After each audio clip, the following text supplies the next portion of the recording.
జీవితాంతం కలిసి ఉంటామని పెళ్లి చేసుకున్నటువంటి భార్యాభర్తల సంబంధాలు రోజు రోజుకు నీరుగారిపోతున్నాయి. తన భార్య ప్రాణాపాయ స్థితిలో ఉంటే ఒక వ్యక్తి మాత్రం వేరే ఒకరితో కులుకుతూ సహజీవనం చేస్తున్నాడు. వివరాల్లోకి వెళ్తే జగిత్యాల జిల్లాలోని భీష్మనగర్కు చెందినటువంటి రాజశేఖర్ అనే ఒక వ్యక్తికి, అదే జిల్లాలో పెంబట్ల కొనపూర్కు చెందినటువంటి లాస్య అనే ఒక అమ్మాయికి పెళ్లి జరిగింది 2014లో. ఆ తర్వాత ప్రస్తుతం వీళ్ళకు 2 పిల్లలు ఉన్నారు.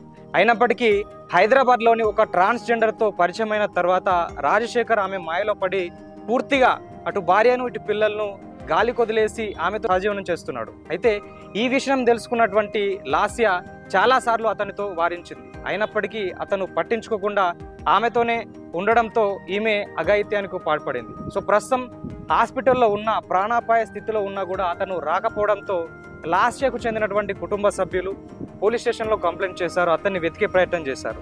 సో మొత్తం మీద అదే జిల్లాలో, జగిత్యాల జిల్లాలో భీష్మనగర్లోనే వేరే ఒక రూమ్లో ఒక ట్రాన్స్జెండర్తో అతను సహజీవనం చేస్తున్నట్టు తెలిసింది. పోలీసులు వీళ్ళిద్దరిని అరెస్ట్ చేసి పోలీస్ స్టేషన్కు తరలించారు. సో ప్రస్తుతం ఇలా ఉంది సమాజంలోని పరిస్థితి.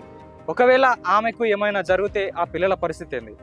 సో వేరే ఒకరి మాయలో పడి ఇటు ఈ రిలేషన్ ఏదైతే ఉందో భార్యాబంధం మధ్య ఉన్నటువంటి రిలేషన్ బ్రేక్ చేసి ఇలా చాలామంది ప్రవర్తిస్తున్నారు. దానివల్ల అటు పిల్లలు అనాథలుగా మారి మళ్ళీ వాళ్ళకు విద్య కావచ్చు, చదువుకోవడానికి ఎలాంటి అవకాశం లేకుండా సో రకరకాల సంబంధించినటువంటి క్రైమ్ రూట్లో వెళ్తున్నటువంటి సిచ్యువేషన్ కూడా మనం చూస్తున్నాం. అసలు ఎక్కడ ఇలాంటి ప్రాబ్లం వస్తుంది, ఎందుకు ఇలాంటి సంఘటనలు జరుగుతున్నాయి, ఇది జరగకుండా ఉండాలంటే ఎలాంటి జాగ్రత్తలు తీసుకోవాలి? సో ఈ సంఘటన పైన మీరేమనుకుంటున్నారో కామెంట్ రూపంలో మాకు తెలియజేయండి.